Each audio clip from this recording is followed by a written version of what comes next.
Greetings and bienvenue, Midnight Crew. Thank you for returning to this broadcast. And welcome to new viewers joining us for the first time. If you like a video, then feel free to subscribe. I grew up on Pine Island in Lee County, Florida. I lived with my grandparents who always kept our dogs chained up outside at night. Late one night the dogs started barking uncontrollably. This was unusual behavior for them but not unheard of. My grandfather opened the front door and yelled at them to stop. Normally they would listen to him, but that night they just kept barking. The next morning as the sun came up my grandfather went outside. I ran out with him like I always did. There was a large pine tree that stood at the corner of our property. Beyond that was an empty lot. There were no other homes around our house, just canals and swamps. My grandfather started walking out toward the tree and I was following behind. As we approached I looked up and saw what my grandfather was looking at. A huge limb was broken off. It was around 10 feet up and 6 to 8 inches round. In the sand under the tree were extremely large footprints that led down toward the canal. I trailed behind my grandfather as he followed them to the water. The strides between the footprints were around 3 feet. We followed the steps to where they walked into the canal. My grandfather was Native American. He looked at me and said, "If you don't bother them, they won't bother you." I asked him who, but he never said a word. He just turned around and walked back up to the house. Many years later, I moved into a rural house and property in Lee County with my kids. I owned several acres of woods and swamp across the road. I was sitting outside on my porch late at night when I began to hear knocking sounds. I didn't think much about it. It would happen a few times a week. Then one early morning at around 3 a.m. I saw the silhouette of a large person standing on the edge of the woods across the road. I ran inside and grabbed my gun and a spotlight, but when I got back outside no one was there. My kids used to walk our dog along the dirt road in the evening. One night they came back and told me they saw a big monkey swinging from tree to tree. I just chalked it up to kids and their imaginations. Then I came across a video of a young Bigfoot swinging in the trees. I had my son look at the video and I asked him if this is what he saw. "Yes, sir," he said. I started to research more about Bigfoot. But then I remembered what I saw with my grandfather when I was younger. It was like someone turned on a switch. I sat down with both of my kids and I had a talk with them. I told the kids not to talk about them and not to bother them. Then I repeated what my grandfather had told me all those years ago. If you don't bother them, they won't bother you. After that, I sat almost every evening and listened to the wood knocking. I never felt like I was in danger or threatened in any way. Months later and late at night, my lady friend was outside getting something out of her car. The next thing I knew, she was honking her horn. I came running outside and she was crying hysterically. She told me something was in the woods shaking the branches and growling at her. I later found out that this lady friend was not a good person. I wondered if my friends in the woods sensed something was bad about her and were just watching out for me. As a native Floridian and avid hunter growing up, I've seen and have heard lots of things in the woods around our great state. Some things were easy to understand and some things were just not explainable. Anyway, this is my and my mother's story. I had her proofread this before sending it to make sure I remember this correctly. It's the fall of 1976 and I was 5 years old. My mom and I lived in Kathleen, Florida, on the edge of the green swamp. Back then it was a dirt road and there were only a couple of houses on the road and a relatively new trailer park at the end of the road. We had to drive a little less than half a mile back down our trail of a driveway to get to our home. It was an old wood frame home that was over 100 years old. We had an artesian well pump in the kitchen, and for the first few months we lived there we had to heat the water on the gas stove to have hot bath water. This was an old cracker house on blocks and had a front porch that I used to play under all the time. The roof of the porch was on a pitch and the edge was over the wooden stairs. It measured 7'6" from the ground to the roof line. So, it was nearly dusk when my mom and I were coming down the drive in her VW bus. She had lights on high to spot any deer that might be on the property. As we rounded the curve in the driveway and the lights shined on the house, that's when we both saw it, and it was big and broad and looking directly at our car. Now I'm not going to tell you it had big red eyes. The eye shine that I saw for only a split second was golden. It turned and walked down the side of the house between the cow pasture fence and the house. My mom hit the gas and went around the great oak tree that was at the corner of the porch. She got around the side of the house and we saw nothing. She grabbed a .38 revolver and jumped out of the car telling me to lock the doors. Little good that would have done looking back. So, with the car off, headlights shining, my mom at our fence line, she stood and stayed quiet. Our hunting dogs that were in their kennels were whimpering. They normally barked at anything when we came home. Not tonight. They were scared.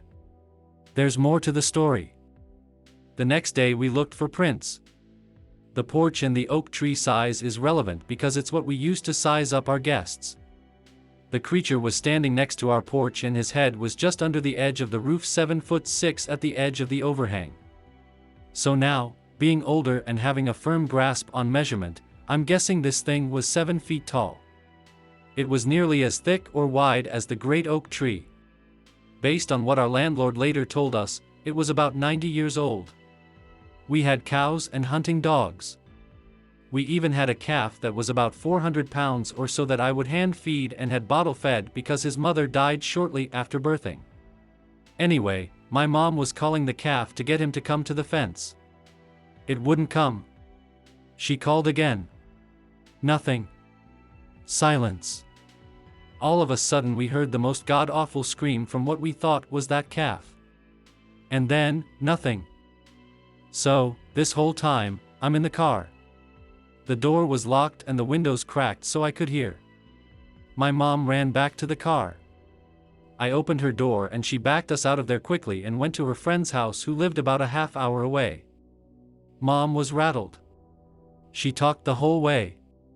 She asked me if I saw it. I told her that, yes mama, I saw it. It was big and hairy. She then asked if I heard the cries of the calf. Mom, I did. You think it's dead, mama? Do you smell it? She slammed on the brakes and nearly put me in the dash. She was shocked that I smelled something. Yes. It stunk bad. Worse than the dogs. We got to my mom's friend's house and she got on the phone with Mr. Gold. He was the landlord. She nervously told him what happened. She nearly dropped the phone. He said it was a skunk ape. It's been around for years. Damn thing stinks too. The next day we went home and met with Mr. Gold. He came to the house to see if we could find anything. We found footprints right by the porch where it stood when we saw it. We measured them and they were just over 15 inches long. Several tracks led to the fence. These tracks had nearly a 60-inch stride in between. Mom and Mr. Gold went into the cow pasture. She wouldn't let me come because there was a lot of dog fennel growing all around and some palmetto patches. They found the calf. It was dead and his neck and head had been pulled up and backward to where his spine was pulled up past his shoulders and broken. Mom said there was a lot of blood around. My mom asked Mr. Gold why he didn't tell us about this before. He simply said he was so used to it coming around and not bothering anything that he didn't think he needed to. We moved 2 weeks later. It was September 19, 2022, so before Hurricane Ian landed. It was about 8:30 p.m., and my 14-year-old son and I were walking home from the store next to our house in Lake Butler, Florida, when he looked up and saw 8 glowing dots in a diagonal line. I'll draw a picture to explain what we saw and attach it. He points and says, Mom, what's that? Are those airplanes? So I then looked up and saw exactly what he was talking about and said, no, those are not airplanes. There wouldn't be that many that close and they would have a flashing light to show it's an airplane. Airplane lights are brighter than and a little smaller. They move faster than they are.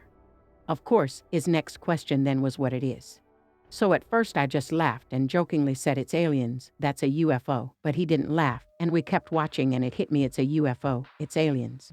I have no other explanation for it. We kept watching and they all stayed in their diagonal line moving slowly together north, and after a few seconds, a 9th one all of a sudden appeared in the line with the 8 already there. My son freaked out yelling, Mom, did you see that? Another just appeared right as we were watching. I said I had seen it. So then I decided to get a video of this so I can show my husband with proof, because my husband and I are big in believing in the supernatural and stuff, like Bigfoot, aliens, UFOs, shadow people, and all of that, and we constantly watch different shows on these things. I am actually sensitive if I'm being completely honest, which I don't tell many people, and I've seen plenty of spirits and shadow people throughout my life.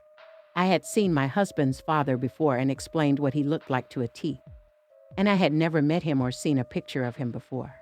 He passed away in 2011 before my husband and I got together, and my husband has his ashes here in our house. I saw a man standing in our hallway one day, and I described him. My husband's eyes filled with tears and he pulled a picture out and asked if this was who I was seeing. I said yes, and it was his dad. Anyway, I took my phone out of my pocket and pulled up the camera and held it up to the sky, but I couldn't see it on my phone camera. My son pulls out the camera and he can't see it on his camera either. We keep trying but can't ever see it on our cameras. We could only see it with our eyes. They were like a whitish yellowish with a little bit of green glowing color. Then we noticed that ever since we took out our cameras and tried to record them, that they were starting to dim as they were still moving. Then all at once they all just disappeared. They didn't go behind any trees or anything like that. They literally just disappeared. Both my son and I were like, what happened? How did they just disappear like that? What was that? We stared at the sky for a few more minutes to see if it was going to reappear, but it didn't. After a few minutes, we saw an airplane heading south, and I pointed it out to my son. I said, see, that's a plane, and he confirmed that's nothing like what we saw. The whole thing lasted about 3 minutes. I'll attach a drawing of what we saw since we couldn't get a video of the picture since it wouldn't show up on camera. I have never seen one until that day, and we haven't been very open about it for fear of people thinking we're crazy, but I believe what I believe. While not everyone experiences things like this, I know a lot of people do, and we're not alone. Let me say first and foremost, I'm a man of logic and explanation. I never before believed in ghosts or other cryptic beings, but something happened the other night that really made me feel weird. So I live somewhere in between country and town here in Manatee County, Florida, near Myakka River State Park, and see an abundance of wildlife. Foxes, coyotes, raccoons, all very normal to see. Since there is a large fox population around here and most people have chickens, everyone has large dogs, including me. I have a 70-pound male and a 60-pound female Pitbulls. They're fearless. They know this is their property and they protect it as such, alerting me if they hear something. And if they do, I open the door and they run out to chase off whatever it is. The other night, I woke up randomly and it was disturbingly quiet outside, like not a single cricket. And my dogs were not on my bed like they usually are. All of a sudden, a howl like I never have heard went off like a siren that sent a chill down my spine. Like a deep yell almost, but definitely from an animal. I turned the lights on in my house to see my Pitbulls at the back of their dog crate shaking. I've never seen the look on my dog's face like that before. Purely terrified. So I turned all the lights back off, grabbed a flashlight and looked out my back window. What I saw about 200 yards off by a tree line near the back of my property was a dog thing. I vaguely saw it, but it was very similar to a hyena built with a large amount of fur on its neck, like a mane almost, and skinny back legs. Its head looked very wolf-like, with erect ears and a large skull. It was huge. It was so black it was hard to make out distinct characteristics, but its presence scared basically any living thing that was around, it seemed, that night. The next morning I went to the spot I saw the animal, but saw no tracks or hair or anything. But I know what I saw and never saw anything like it before. Has anyone in Florida seen anything like this? We've been having a lot of dead dogs in the area. Dogs that are large and are being killed by something. Other people think it's the coyotes or a feral dog, but I think it's that thing I saw. Just seeing my dog so terrified really scared me. We have seen something like the Dover Demon down in Florida. On the west coast in Tampa Bay. Totally different climate, you know, but back then we saw it and now we live far away. But my brother saw one and I saw one too, but they weren't the same. But they were near my house there and I think they lived in the sewers. I came home in my car and the way the road was I caught it also in the headlights. It was under the window of the room I was staying in at the time. My headlights hit it and it looked like a little kind of baby, like pink-white skin, and its arms were up like a little T-Rex, like pulled in, and it was looking away from the headlights. I had to kind of drive up and around, and the way my driveway went, I had to drive around and up closer to get to the room. It was under the window. Just like all crouched down and kind of white-pink colored. My first reaction was fear. It scared me. I was scared by it. It never hurt me, but I think I caught it off guard because of the way it was crouched. It was guarded with its arms up. Just a note, to this day I know what it looked like. It didn't have small arms, but its arms were just pulled in. About 2 years later, my little brother, who lived there at this same place, walked out to smoke a cigarette. He said that this little thing that was all hairless and bald was eating the cat food they put out for the cat under the tree, and it looked right at him and had these eyes. He said that they were just all yellow. And he also said it ran right up a tree, all weird like, and he said he turned around and went right back inside, and he said it scared him too. Well, I think the Dover demon-like thing is real and they have different types, I think, and it may be harmless and they do scare people because of the way they look. The one I saw under the window was like a baby kind of, but not. It just looked that way, small and little and off-white. It had kind of fat legs and it was semi-seated and its arms were pulled up and its head was turned away. It was so weird. I got into that house very quickly that night. I do remember I hung up darker curtains that I pulled out of my closet. I was so wigged out. My little brother said the one he saw was more slender, just like the Dover demon one, and it was weird, he said, and quick, and it definitely was eating cat food from a paper plate. He said it was a foot tall and hairless and had yellow eyes and it was way fast. And it went right up the tree. He told me he got freaked and went back in. He said he came out to smoke and he got within 10 feet of this thing before he saw it, and it saw him, and it was bipedal, 2 legs 2 arms, and he said it ran on 2 legs. My friend and I have never experienced anything like this before. Recently, my mom had to go to an old high school friend's birthday party. It was convenient for us to go because a family friend has a farmhouse we could stay at in Eustis, Florida. My mom didn't feel comfortable going alone because the farmhouse can be really creepy at night due to the lack of light on the property and it just being in the middle of nowhere. So, I told my mom I would go with her as long as I could bring a friend. We get to the property and it is a huge 52-acre plot of land with cows, horses, and open fields with a tree line surrounding the land. We looked on a map to see exactly where we were and saw we were right next to 2 Native American forests. We unpacked our stuff and were able to check all of the property out because the owner had a golf cart type ATV. My friend saw a TikTok talking about skinwalkers and their Native American name, and we didn't know any better, so we were talking about them all day on all parts of the property. Later that night we saw a video talking about how even saying their name could provoke them to come. We immediately got kind of scared because we found out the party my mom was going to would be an hour away and we would be in the farmhouse at night all alone. As the sun started to set, we quickly noticed that none of the windows on all 4 walls of the house had curtains. With the lights on in the house, you could only see your reflection from the inside but could see right in from the outside. As I said, the property had little to no light, but some floodlights were motion activated on the back porch of the farmhouse. Just a quick description of the farmhouse: it was a 1-bedroom 1-bathroom house with a little living room and a kitchen. There were 2 doors, one leading out to the fields in the back and the other was directly attached to the horse stables, which was more of a lounging area as there were tables and a bar with a giant flat screen. So now, we can get into the scary part of the night. My friend was putting away our dinner in the fridge and I went outside to smoke. As soon as I walked up to the table, in the horse stable, I heard something really close to me and ran back inside. As soon as I came back inside, my friend asked if I knocked on the window. Of course, I had said no, but my friend found that hard to believe as she definitely heard a distinct knocking at the window. This window is important to the story because the floodlights were right outside of it. I forgot to mention we had brought our dog and she was fine the entire day until it became dark out. When my friend and I were both inside, we just brushed it off until the floodlight outside the window turned on and my dog bolted to see who was there. My dog sat there and barked at the window, but when we went to go check, there was nothing there. Both of us really needed a cigarette, so we both decided to go outside and give it one more try.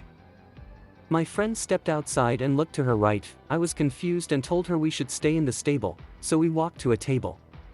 As soon as we sat down, there were another 2 knocks on the other side of the building. We got up and sprinted towards the house, where we locked ourselves in and where my friend told me she heard whispering coming from the right as soon as we stepped out of the house. At this point, we were really freaked out and the dog had begun to start barking at the same window again, where the light turned on once again to nothing there. The only comfort we could get at this time was calling my friend's parents and some of our friends. However, after a short 10 minutes of us talking to people, our service cut out and both of our calls failed. We couldn't text anyone either, and this really scared us because we hadn't had a problem with our service the entire day. We once again tried to relax and put on a movie, but that's when we heard something jump on the roof and walk above the room we were in. My friend and I immediately leapt up and ran to the bathroom.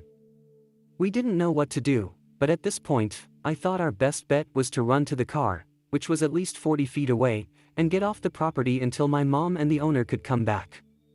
We grabbed our stuff, still hearing whatever was on the roof walk around to where we moved in the house. As soon as we got to the door, my friend pushed me and said, "Listen," which is when we heard 2 knocks right at the door we were standing in front of. It then ran towards the back of the house where all of the floodlights on the back porch went on. The dog was going crazy and my friend and I were on the verge of tears. I told her we had to run to the car and get out of there, which we did. As we were running, we could hear something on the roof of the stables, almost as if it was following us to the car. We sped off and sat at a parking lot 2 miles away for 2 hours until my mom and her friend returned to the property. They escorted us back in, and as we were all walking through the stables to get to the door of the house, there was another knocking in the stable. The owner said she heard it and went to go check what it was but saw nothing. Something my friend and I had noticed was that the sounds of the crickets were back again. When we left the house earlier that night, there wasn't a sound that could be heard other than whatever was on the roof. My mom ended up sleeping there at the house, but my friend and I were traumatized. We felt as though the farmhouse was peaceful again as soon as we got back because we didn't feel any of the negative energy we were feeling earlier that night. We were too scared to even sleep, so we both sat in the bathroom on the floor apologizing for whatever we might have offended. We honestly don't know what this could have been. I hope that you enjoyed tonight's broadcast. If you enjoyed tonight's story, then please subscribe to the channel, as more green texts will appear daily. A new broadcast will appear when the clock strikes midnight Central Time.